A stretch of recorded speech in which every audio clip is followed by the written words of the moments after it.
All right, and we are live. Hello, ladies and gentlemen, and thank you for joining me on this lovely Sunday afternoon. It's actually a little bit cloudy out. I think it rained overnight, but I like that kind of weather, so it's a lovely afternoon for me. Um, this is our March movie club. We're going to be watching, or we did watch, we already have watched The Zone of Interest. Which just I'm going to try and say this at the start of every single time. There are going to be spoilers in this conversation, although I do think that this is a harder movie to spoil. But before we begin, I'm going to take care of a little bit of housekeeping. This is our movie club, but we actually have another monthly club, and that's our music listening club. This month, we listen to Crime of the Century by Supertramp. And we're actually going to be having that discussion tomorrow night. So if you like this discussion and like the vibe we have going on and you like music, definitely check us out tomorrow night at 7 p.m. Where we're talking about that. We also have a quarterly book club. We'll be meeting at the end of April, so you have another month to catch up on it. We are reading Never Let Me Go by Kazuo Ishiguro. These aren't the only things that we do at Dragonfly Arts. We are a Facebook group, a group of creatives where you can go on there and discuss any creative issues that you have. We have a Saturday morning call where we do kind of a catch up with everybody and talk about said issues in the creative. Beckett picks a subject for us to talk about, and it's always really, really interesting and invigorating. So, highly suggest joining us on Zoom there. And I mean, it's just a nice community. If you're in the Los Angeles area, we also do meetups sometimes. And if you like what we do and you want to support us, we do have a Patreon where you can support us for as little as $2 a month. Everything that we offer is open to I say open to the public. It's open to the members of our Facebook group, which is free to join. And it's available for you to join without any sort of monetary contribution. But we do appreciate it because running things in today's society takes money. So without further ado, let's talk about The Zone of Interest. I think my first question is, had you guys seen this movie before? No. Yeah, I saw it in the theater, so yeah.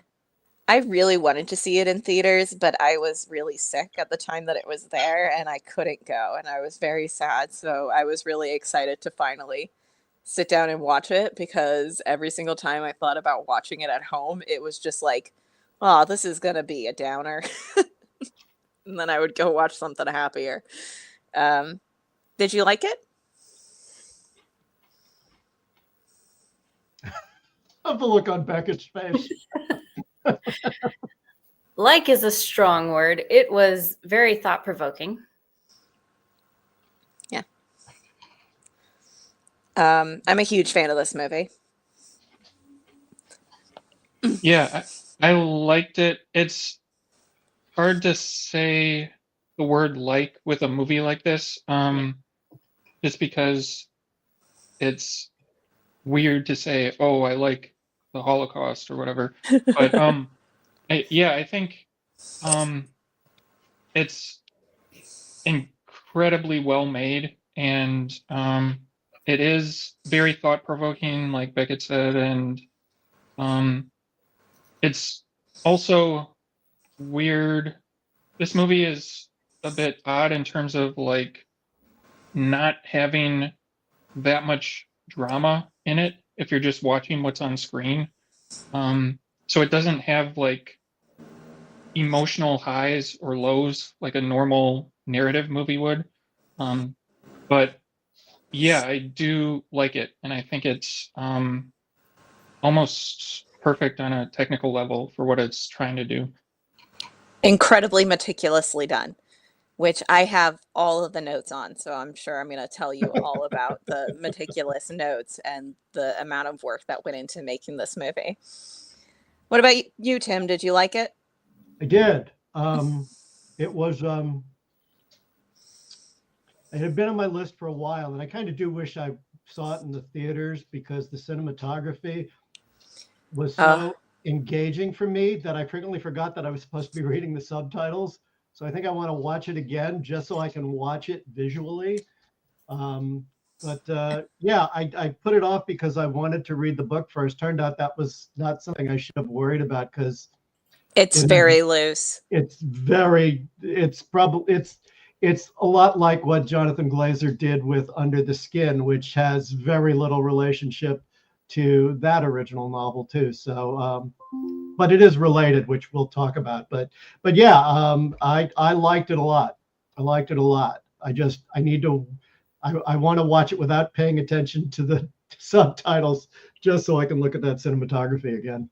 I mean, you talk about the cinematography for this movie specifically. I'm sad I missed it in the theaters because of the sound.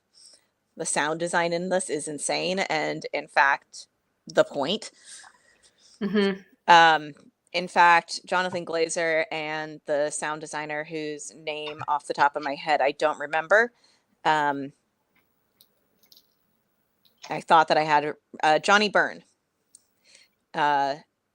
They talked about this as if it was two different movies. So the first being the Haas family themselves, everything going on in the home. And also they obviously recorded all of this without any of the sounds happening outside.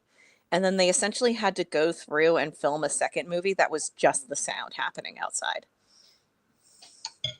Do you know, did they do the sound design like in conjunction while like watching the film so they would know where to put, like, how did they do that? I think they did. I do know that the way that they filmed this is actually absolutely fascinating to me. They filmed this as if it was Big Brother. So you probably might have noticed that when you're in any place, the camera doesn't move all that much. I think it's really just like one dolly shot in like the garden as you're following them walking. And even then, it's literally just across. Yeah. I thought the cinematography was fascinating. Like, I've never seen a movie shot like this that I can think of. I don't know, at times it reminded me of a Japanese filmmaker named Uzu, who is very popular, and the way that he films rooms is fascinating to me. But the reason why it actually looks like that is because they essentially just embedded a bunch of cameras around the house, set them all on record, and had the actors move around while everybody else sat in the basement. Oh, wow. Really? So there's no one manning the cameras, which is why they're all static shots that they just put in places, and there's no lights. It's all natural light. So it was filmed, and I guess much longer, and they cut it together much longer and then edited that longer cut down into a more movie format. And in terms of the sound design, they did match it. They actually went to the original Haas house and recorded footsteps on the floors, as well as the actual doorknobs jiggling and all of these sounds that were very specific to it. They also didn't have actors come in to do any of the sounds that were coming from Auschwitz itself. They recorded, like, it's actual recordings of people, not from Auschwitz, but a lot of them came from the protests and riots in Paris in 2022. So they were like, they're actual people yelling and actual people in pain and actual like gunshots that happen. And they very meticulously went in and made sure that these sounds were like exactly as they would have happened, and like the distance was correct and the way they would echo in the space was correct. It's absolutely bonkers. I mean, they started working on this easily in like 2014, which is when the book was published. 2015 is when they actually started doing the production on this. Yeah, like the sound design, just reading about it on Wikipedia is extremely interesting. Like, apparently the sound designer thought of it like a sound library, and Wikipedia has some quotes. I can't remember the exact thing, but it was something like the sound designer wrote a 600-page document or Yeah. something to sort of meticulously map out where each sound should occur, and like you already said, that he mapped out like the distance of the gunshots and stuff. And the reason he used French protests was because a lot of the prisoners in the camp at this time were French. So Yeah. using French language yells and screams made sense. But yeah, like this, yeah, it has probably the best sound design in history. Like it's it's just a masterpiece of sound design. It's Well, also no, it's also just very unsettling. It's something that Ryan has wanted to do for a really long time, from a psychological standpoint, and like psychoacoustics, and how that works is the low rumble makes you just like uneasy. And it does that. Ryan's always wanted to do it for Dungeons and Dragons, to just make people unconsciously like uncomfortable. And this movie does a fantastic job of utilizing that. Yeah, I was going to say something similar. It was very effective at, the message that it was getting across. I watched this with my dad, and during the opening like title screen, it goes on for like 10 minutes, like it goes on forever. And he was like, he said something, I don't even remember, but to the effect of, all right, let's get on with it, or something like that. And I was like, it's probably like that to make you uncomfortable. It's 3 minutes. The 3 minutes? God, it feels like forever. the black screen, and it's supposed to teach you how to watch the film. Interesting. Yeah, because the entire thing is sound design. So it's 3 minutes where you're just hearing and not seeing anything, to teach you that the sound is important, is what the sound designer said in an interview that I was watching. Interesting. I thought it was specifically because like audiences these days are trained to, be impatient. So having it go on for that long really felt like, okay, this is meant to make you feel unsettled. It definitely succeeds in making you feel unsettled.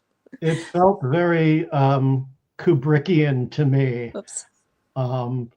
Reminiscent of things going on in 2001 and in The Shining specifically. The use of the choice of lenses that they use to just kind of the way perspective is distorted, and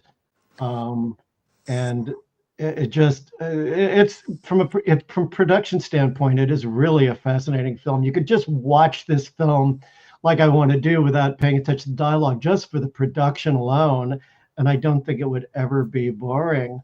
One of the interesting things about the placing the cameras the way they did was it's not 100%, but probably 90 to 95% of the time, if you're in a room, you're looking at it from corner to corner. And if you're in a hallway, you're looking straight down the hallway. So the angles are very specific according to what the shot is when you are indoors somewhere. Yeah, they, that goes back to the Big Brother part of it, where they're all like 14s, trying to get the whole room. They also didn't know where the actors were going to be while they were doing certain actions, so they had to cover as much ground as possible. I think the actors were given a lot of, and let me pull up all of the actors. What a good year this was for Sandra Huller. Sandra Huller was the wife in this, Hedwig. She also was the lead in Anatomy of a Fall, which both came out in the same year. So incredibly good year for Sandra Huller. I watched that. I watched Anatomy of a Fall on the plane back from Paris last year. And I was blown away. I mean, it's a great film, but man, she was so good in that film. Yeah. I'd never heard of her before these two films, so really put her on the map for me. Granted, I was going to say, the only time I heard of her before this was in Tony Erdmann, which is a German comedy that is excellent. I really love Tony Erdmann. I can't remember if it won the foreign film Oscar, but it was definitely nominated for it. I don't know him, so Oh, it's not I oh, well, it's the film it's title, a but film title. I don't know yeah. it.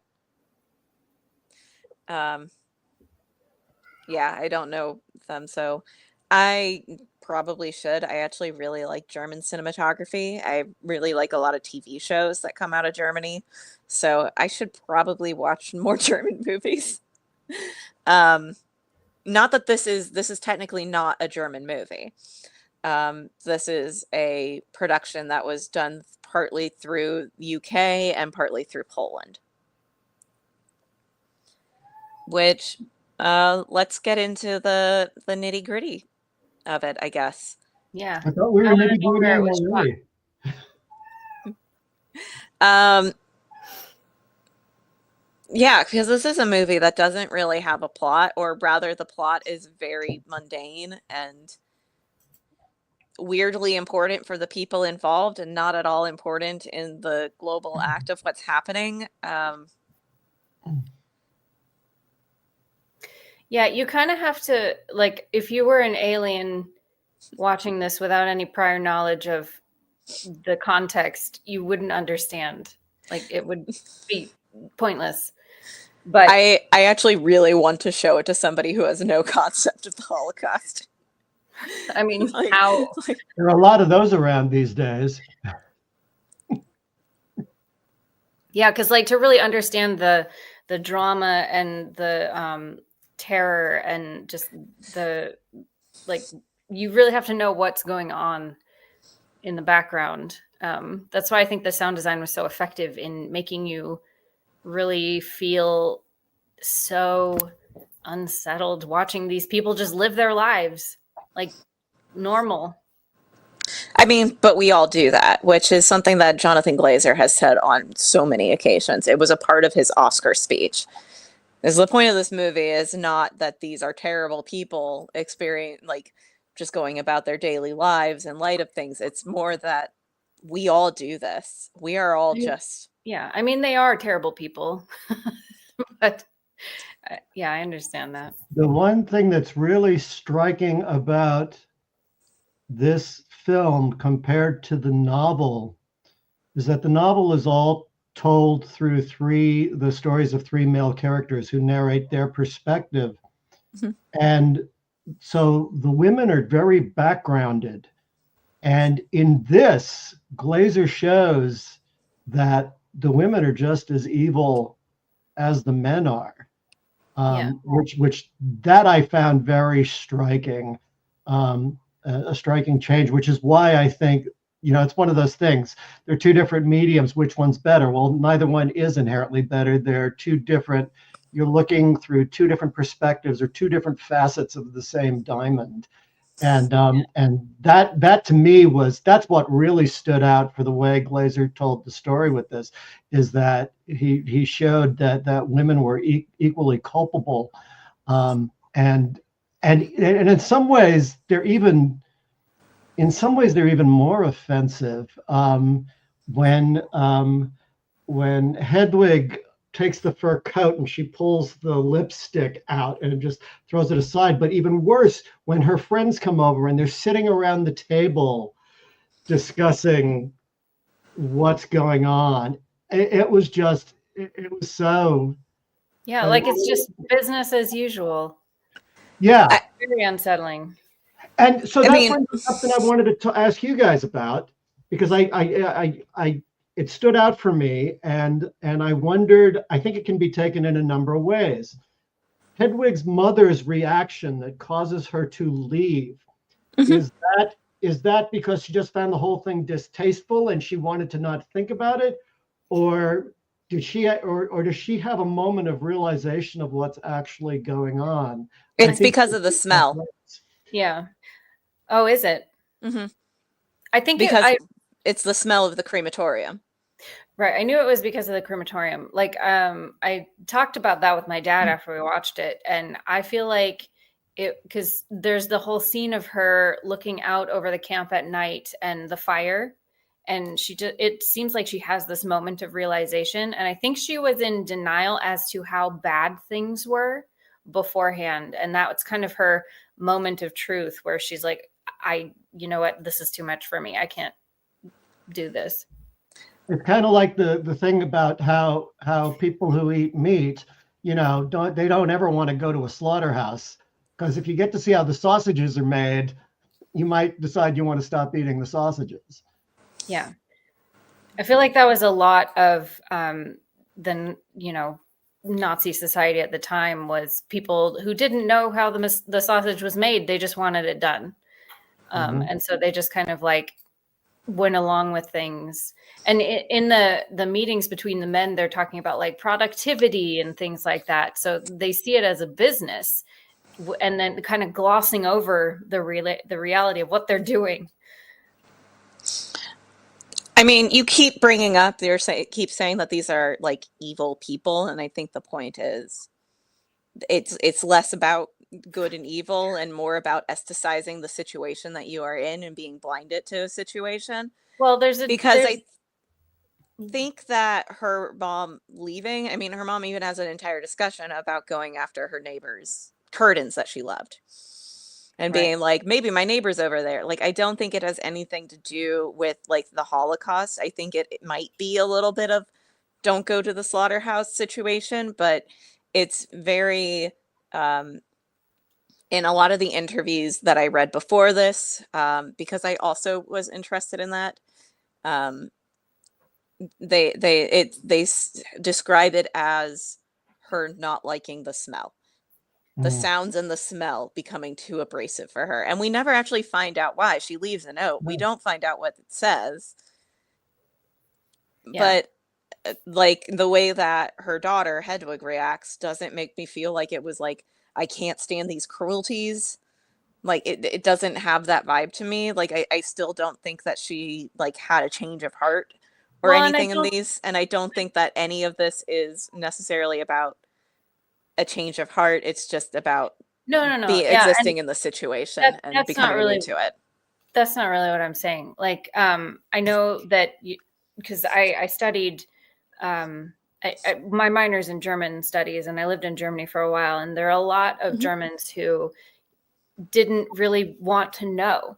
They were kind of like, yes, I want the Jews out, but I don't tell me how it's going to be, So, and then once they found out after the war that they were exterminated and, essentially like, genocided in the camps, a lot of Germans were very disturbed by that, because that's not what they quote unquote wanted. It's a really strange like dichotomy to be in, but you kind of have to separate yourself if you're living in a society that is doing that. You have to put up what is the word? Anyway, but so I don't think it was that she had a change of heart. It was more like it is too much for her to stomach. I mean, I certainly wasn't trying to imply she had a change of heart. I was just suggesting that there's a seed planted there, and maybe that's just a way to put just a seed of optimism into the film, But I want to believe that's what it was. Regardless, I don't think she would have said anything to Hedwig. Yeah. Because beforehand she was very excited and like, oh, this is beautiful. Look at all that you have and everything. And then after she kind of, saw the fires at nighttime, I don't know. I feel like it was just kind of this. Yeah. Not that she would have gained any sympathy, they're a Nazi family, but. So 2 things come to my mind a lot while I watch this movie. One is I just started reading a book that is actually by a man named Omar El Akkad, but I had to pull up the quote that he said. His book is mostly about Gaza and his experience with it. But he put out a tweet a couple of years ago after the bombardment of Gaza. One day when it's safe, when there's no personal downside to calling a thing what it is, when it's too late to hold anyone accountable, everyone will have always been against this. Yeah. So it has that vibe, but also when I was a kid, I actually lived pretty close to Eagle's Nest, which is Hitler's summer home. And I've been to Auschwitz and I've been to like Birkenau. And honestly, I was a child, so I remember being very bored while I was there. And I feel like that also kind of plays a little bit into this of just like there's a disconnect there. There's just a huge disconnect. And also growing up in the former Soviet Union, there's also a lot of keep your head down to stay safe. And I also get a lot of that vibe from, you know, the Polish housekeepers who are all just keeping their head down to stay safe. Yeah. Outside of this weird interlude that they keep going back to of Alexandra Bistron Kolodziejczyk. I have a hard time with Polish names. Who is the girl that leaves apples behind. She's a real person that existed. I have a photo of her. Jonathan Glazer actually spoke to her. She died in 2016, and he spoke to her. A lot of what went into this movie was them interviewing people that lived in the area because they really wanted to get the facts straight. They wanted the sounds to be correct. They wanted you to experience normal everyday life as this sort of disconnect. So interestingly, this actress that's portraying her putting the apples in uses her actual bicycle and is wearing her actual dress. They were able to get it from her estate. So I did just want to talk about it because I think that is interesting. The actress is credited as playing Alexandra. But I mean, it's kind of this aside that's happening. I also wanted to talk about the scene and also the one of the mom leaving because they are shot very interestingly. Yeah. A very important part of this movie, all of it is natural lighting, and these are obviously filmed at night. They are actually shot using a high-resolution military thermographic camera, so that they still were using just natural light. In fact, in Glazer's Oscar speech, he dedicated the film to her and said the girl who glows in the film as she did in life. Oh. So, I think they also used a part of her house as the scene. Like, I think when she plays piano, I think she's actually playing piano in Alexandra's house. Yeah, the piano music is also music from a real Auschwitz survivor.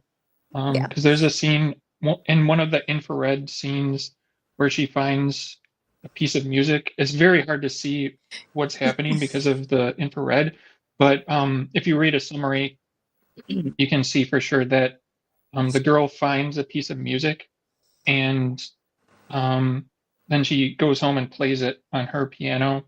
And that really happened. There was a real Auschwitz survivor who left music in the field or something, and she found it. And then the man was eventually able to get out of Auschwitz, and he wrote a number of books about his experience. So he was also very important for like documenting the Holocaust in addition to his music. I also want to bring up this because this makes me uncomfortable of this lovely scene versus, you know, the actual photo of the kids standing in the pool. They went through a lot of effort. The actual Haas house, which I have a photo of here, is now a private residence. So outside of doing a couple of sound design tests and a couple of things just to see what the house was like, they actually built the entire house from a abandoned building that was pretty close by. But the actual Haas house still stands, and they recreated it almost exactly. Yeah, I think the part of the most disturbing nature of this film is that it's, you know, humans do awful things, and everyone who does evil things is also just a normal person living their life. Mhm. And that's the scariest part. That's, I think, the whole point of this movie. That I'm sure I'm not the first to bring it up, but it you know, Rebecca, you were talking about how, I forget what you said about something about calling them evil. And there's a phrase that Hannah Arendt wrote when she was writing about the trial of Adolf Eichmann. And she referred to the banality of evil, which is what this is. That's what this is all about. And it's not the first movie to demonstrate that mundane nature of life for these people outside of the evil that they were doing. But like I said in our conversation last night, Hitler liked dogs, didn't make him not Hitler. It's The fact that Rupert Haas cared about his kids does not mean that. Yes. And I mean, he was eventually hanged. So. Yeah, well, because we like to lionize and villainize people. Like, we like very black and white categorizations for people. Oh, this person's evil. That's why they did what they did. This person is good, but everyone exists in a gray area, and evil people are just people like everyone else that do evil things. Yeah. But that's, I think, what was most effective about not seeing any of the atrocities in the film and just hearing what's going on. But that's also why you have to know. You have to know what's happening. Otherwise, you'd be very confused. Yeah, you kind of just hear it in the background as the officers are like talking about certain things. There's an interesting line that I thought about where they talk about a fight between two prisoners, like fighting over an apple, which is kind of a weird thing to hear somebody say after you see this girl putting the apples into the work camp. Like a bad event even happened from her good deed. There's also a really interesting line a little bit later on when Rudolf Haas, I don't remember his name, Rudolf Haas. Nazi scum, not important. Where he's in the ballroom at the party before he comes back home, where he talks about how hard it would be to gas everybody in the room. Yeah. And like those two things are just like, it's like such a weird disconnect. My final note from all my research, because I've been going through these pretty quickly over here, that is also interesting, is him retching in the hallway. Yeah, what was at that the end, about? and it's interspersed with people literally cleaning Auschwitz, which is a fascinating imagery. So the thing with him retching in the hallway is actually a direct reference to a documentary called The Act of Killing by Joshua Oppenheimer, in which Anwar Congo, who was an Indonesian former far-right paramilitary enforcer who committed a lot of murders and did a lot of really bad things, started like vomiting when he recreated several of his murders for the documentary. Like, he went to the places where he murdered people and explained it and recreated them and then started throwing up. And it is a direct reference to that, of just like, when you're doing it and you're in that moment, has a very different feeling than trying to explain it in the light of day. Yeah, The Act of Killing is really a masterpiece. It's one of the best movies, I think, ever. And it's, in my opinion, it is probably the best documentary ever. So you should definitely watch it. It came out in 2013, and it should have won the Oscar, but it was robbed. But anyway, I thought, like, when I saw this in the theater of Rudolf Haas retching, of course I thought of The Act of Killing. I thought it was maybe a bit too much of a ripoff, like that specific moment.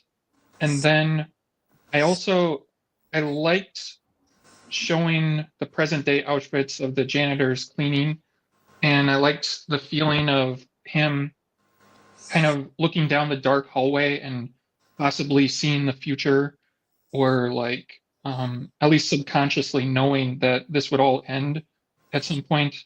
However, I also saw that moment in a previous Holocaust movie that was called The Captain. That also does some interesting thing. That's also a German movie made by an English. Well, I don't know if he's from Britain. He might be American. But anyway, I thought I liked the feeling that those shots created in this movie, but in my mind, I knew they had come from previous movies, so it maybe limited their effectiveness a bit. But if you've never seen those previous movies, hopefully you get the full effect of them. I was thinking, if you take the whole scene in that building as a whole, from the ball to the ending, and wonder what we're supposed to be thinking about Haas at that point. Because first he comments how he wants to gas everybody in the building, and then, we move on to see this retching sequence and him, looking at a possible future. And what are we supposed to take from that? Is there some hint of guilt, or is there questioning, or is there what's going on in Haas's head from, the time he looks down at the people in the ballroom, and has that revelation, and it seems like there's a whole bunch of revelations going on in that very last, 10 minutes of the film. I feel like what I mainly took from that revelation is, have you ever done a task so repeatedly that you start doing it in your dreams? Sure. Like, I've played video games for so long that, like, the mechanics of the video game start affecting my dreams. And it almost feels like that moment of, like, he's like, he literally sat there and was like, I thought about how I would gas everybody in this room. It would be so hard because of the high ceilings. And I wonder if it's like him putting the people that he knows in the same position that he's putting other people in, or if it's just like still a disconnect of job. Mechanics of job in real life. Yeah, I think that's more of what it is, because it's his job to think about how to exterminate as many people as possible, as efficiently as possible. So that's kind of, well, look at all these people gathered in the room. How would I do that in this situation? Right. Yeah, I think in terms of how much guilt he feels, I'm not sure if he feels guilt, but I think his body is just reacting, like when he's retching, his body is just sort of reacting to the things he's been doing. It's kind of like some trauma psychologists have this quote that the body remembers, even if the mind forgets. Mm-hmm. So I think the retching has something to do with that. But I agree about the wanting to, or at least thinking about how to gas the people in the room, that it does seem like it's just an automatic response for him. Like it's so deeply ingrained in his subconscious that he starts thinking about it even when he's supposedly not supposed to be thinking about that stuff. I am also interested, and this is mostly for my knowledge because it's something that I didn't get, but the addition of him like having an affair with a woman in his office. I didn't think that scene was necessary, and so I was like, what am I missing here? I think it's necessary to show the scene that follows that scene. Yeah. Which harkens back to the scene when he discovers the bone, this piece of jaw in the river or stream that they're swimming in, and he's like, and he acts as if they're all going to catch some disease, from this river, and rushes the kids out, and everybody gets scrubbed. And I think the two are connected to that. But in this case, he's willingly putting himself in what they would believe was a dangerous position by having sex, with, somebody who's not a member of the master race. Right. Yeah. Well, and a lot of the German officers did. Like, they were not immune from, going after Lust. people. Well, and with people that they would consider disgusting and impure, and they did that a lot. And I think it was mostly for a power thing. They wanted, I mean, that's a lot of power despite in him general. being, well, yeah. And a lot of men, when put in these very powerful situations, end up exploiting that sexually as well. I think that was kind of the point of that scene. But I don't know. Yeah, I think a lot of this movie is about like psychological denial and like pushing down the things you've done and like trying to put them out of mind. And so I think like what Tim says, the important thing is what happens after, which is where he literally goes into these escape tunnels or something that are just, they seem to be deep underground, and he goes to a little bathroom there and he like washes himself off. So I think the tunnels are the important thing about it. But I also agree that the scene where the woman comes to him is just such a short scene, and it doesn't seem to connect to all that much. But yeah, so I could see it either way. But Yeah, well, and I don't think yeah. that the affair is the central point of that scene either, because we don't see it happen. It's also kind of interesting that I feel like that is, if you ignore all the sounds and like the implications of certain things, this is him doing a bad thing for the first time that we watch. And I think that's also interesting. Like prior to this point, he has just been a good worker and a good dad and a decent husband. Like we were saying, if you went into this with like no concept of like what the Holocaust was, that would be your first thing, that he's might not be a great guy. Like This may be cultural, but I wondered about it a lot. What's up with the separate beds? I think that's just a time frame thing. That's pretty common for that time frame. I mean, I know it was common on American television because you weren't allowed to show people sleeping together, but it seemed odd that these two married people in that time, given how sexually how sexual those people were, that they were sleeping in separate beds. Well, but but- sex is for reproduction. So Yeah. if you're not Right. doing that, then you should just sleep. So that they're in separate beds is consistent with the cultural idea that the Nazis have. Or Okay. it's like I said, they were very concerned with authenticity at the time, so that's probably what they actually did. Yeah, but I'm asking, what does this tell us? I'm really asking, what does this tell us about their character and his character in particular?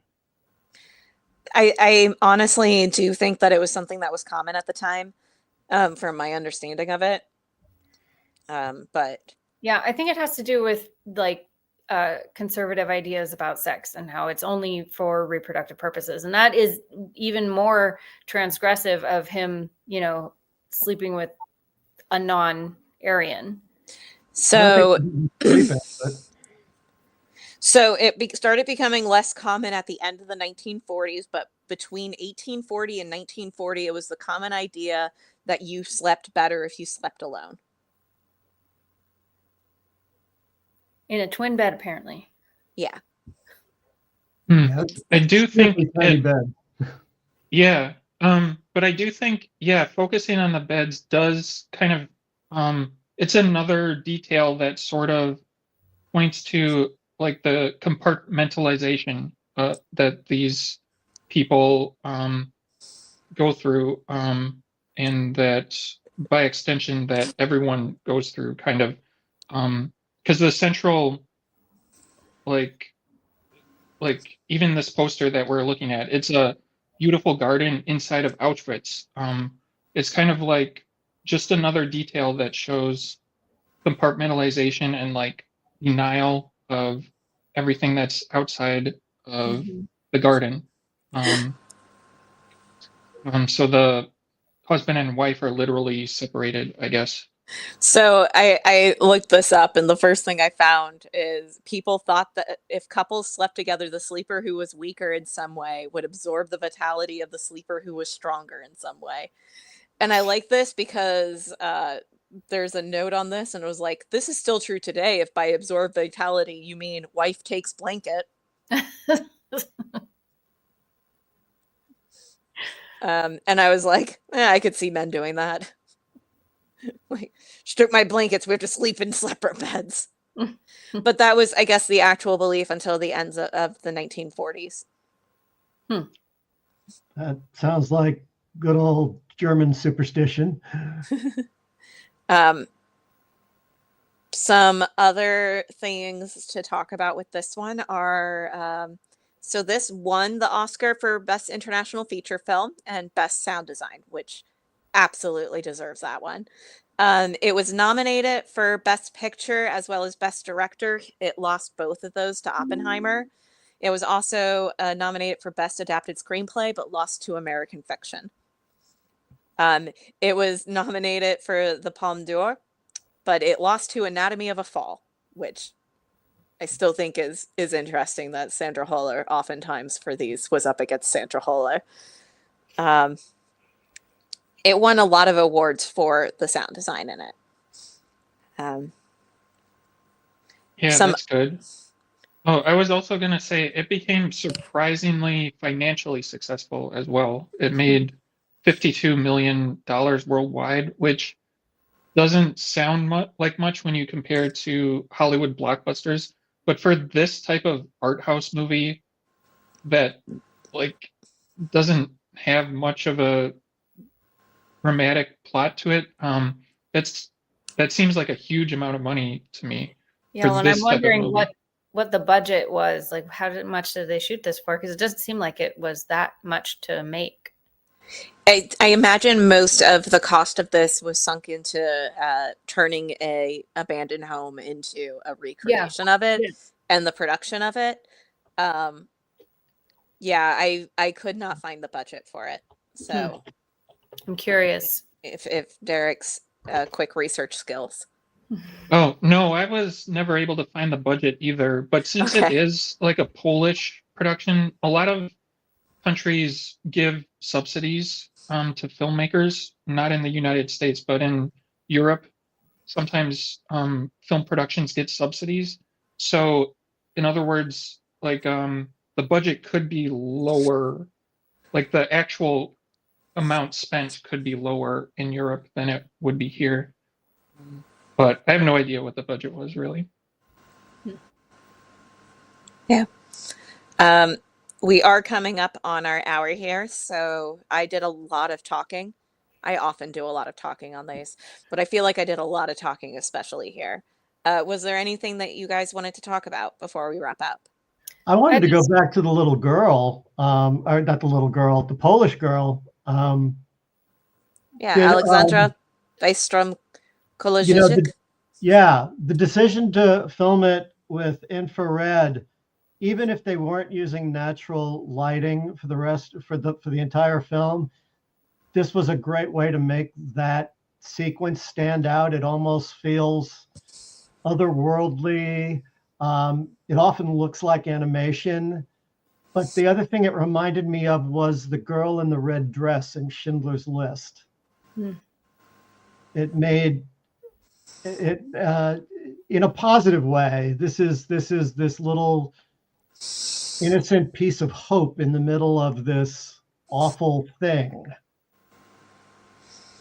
Mm-hmm. I mean, I don't know how anyone reacted to it that way, but it really, when the first infrared scene came on, I was like, whoa, what? And as it becomes clear who this character is, it's a kind of moving moment, and her moments are very moving in the film. Yeah, they're also a weird break. If I'm completely honest, like it is it's jarring almost. And I think it's Yeah. supposed to be, but Yeah, it makes Yeah. it stand out for sure.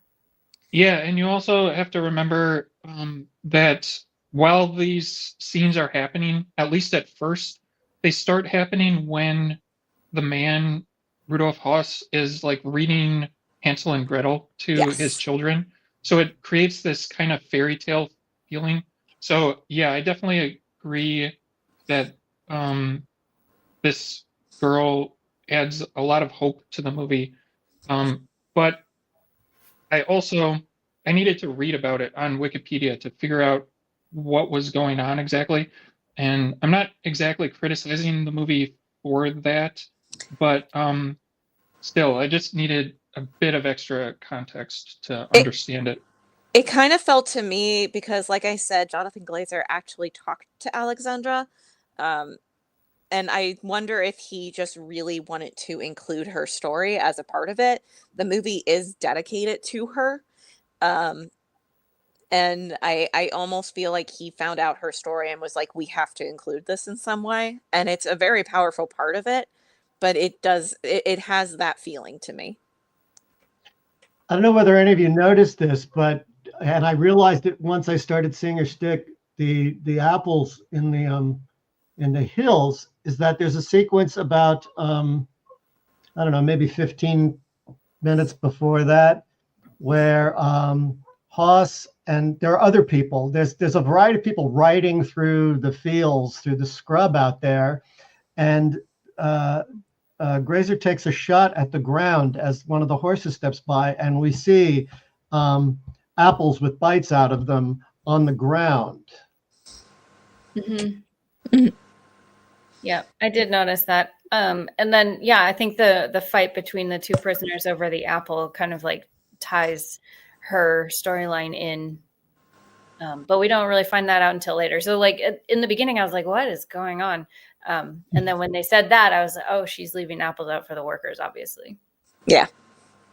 But I wanted to go back to something that Tim said much earlier about the women being so central in this film, and it gives me Handmaid's Tale vibes, and how so many people think that like, oh, women are so much more empathetic, and they're the softer sex, and they're not quick to anger, and they don't victimize people, and blah blah blah, and that's just so false. Women can be just as evil. For me, I find that the centralization on women is this. It just has to do with the fact that they are the ones that are mostly removed. They don't have anything to do with it. They are existing in their world. They like the story is about the house, and they are the main feature of the house, and that's kind of why I feel like we center on them. If you center too much on Rudolph, you get to know too much. Well, but also I think that, it does have a very Handmaid's Tale vibe to it, in that like they are separate in a way, but they're still participants, especially the ones who are as close to the events that are, on the other side of the wall, so to speak, as Hedwig. Like, as Look if at she the, wouldn't know exactly where her coats are coming from. I mean, they do. They talk about it pretty regularly when Yeah, she's yeah, yeah. having a talk with their family, Yeah. when she talks to her mom and talking about getting the ladies' curtains. contributing to know. that Handmaid's Tale vibe is the way Hedwig treats the Yep. Polish help. The servants in the Um, house. Yeah. She says something to the effect, I could have you taken out and shot, or something like that. And, and there's when she has the tantrum about her mother leaving, and there's a mess. Oh, no, it's either when she has the fight with Rudolph, or it's after her mother leaving, and she sees the stuff spilled in the hallway, and she yells at the woman to get it cleaned up. Because that was after the mother left. The girls dripped water on the floor. Okay. Yeah. Yeah. But yeah, and you hear that a lot about women who have been in that kind of situation, where the lady of the house, in during American slavery, the lady of the house was often worse. So. Yeah, and I do think the movie also centers on her because she's the driving force behind creating the garden itself. So it's kind of like the central metaphor of the movie. Yeah. I just wanted to the thing I wanted to go back to was the scene near the beginning where Rudolph has a meeting with these two I think they're engineers or something, but they want to create the new crematorium. It just was a very good depiction of how businesses sometimes fall over themselves to like to want to work with the fascists, or in this case Nazis, because they are really trying to win this contract. And it reminded me of this thing from my life, which is where I, in college, my degree was in technical communication, which is a lot of instruction manual writing. And I remember we had this one class that was all about ethics in technical writing. And you might think, oh, how can technical writing be unethical? But the example they gave was the instruction manuals for the gas chambers at Auschwitz. And they were very particularly written to be kind of like the characters in this movie, where they are trying to disguise or like push down or compartmentalize the horrors of what the purpose of the gas chambers was. So they would use neutral words like material when they actually meant human beings. Like it would say like push the material to one side or whatever it was. But the crematorium pitch scene kind of reminded me of that. Mm-hmm. And yeah, it's just another like thing about compartmentalization in this movie. Yeah. Um, The machine of capitalism keeps going. Yeah, this movie makes me think about capitalism a lot because I mean, all of our clothes are pretty much made from slave labor, and we don't think about that most of the time. And it has kind of the same vibe as this movie of just being complacent because it's what we're used to. Also separated from. Yes, very, very much removed from in our brains. There are a lot of things in our lives that we are like for that. yeah. I also wanted to say, if you want to continue watching Jonathan Glazer stuff, you should watch the music video by Jamiroquai for Virtual Insanity. It's the music video where Jamiroquai is wearing the big hat and all the furniture is sliding around. He directed that. So that's dope. Yeah. A lot of really amazing directors have started in music videos. And it's always like, I always know because it's really good music videos. David Fincher, most famously. Yeah, the same with the Daniels, who did Swiss Army Man, which was another movie that we watched. Ridley Scott didn't come from music videos, but he did come from the advertising world. Yeah. We've watched a lot of A24 films in this club. A24 actually, surprisingly, is one of the main distributors at this point. And also they have an interesting method in how they handle their movies, where they give directors a lot of leeway. So it ends up with a lot of very interesting things. Even when the movies are bad, they're usually interesting. I really respect what they do and how they're willing to take risks. It's interesting because back in the old days, you know, the early 20th century, each studio was known for a certain attitude towards film, a certain look and a certain approach and certain kinds of stories. And that's all been kind of diluted by the blockbuster, you know, idea. And that's why I think A24 is making the most interesting films. If you look at a studio's entire body of work, if you look at everything that Warner Brothers, Disney, and all those studios are what they're doing, and you throw A24 up there and you're like, well, this studio has a much more interesting body of work than any of these other studios. And I think that's been very important for the success of A24. And it would be nice if more studios would pick up on that.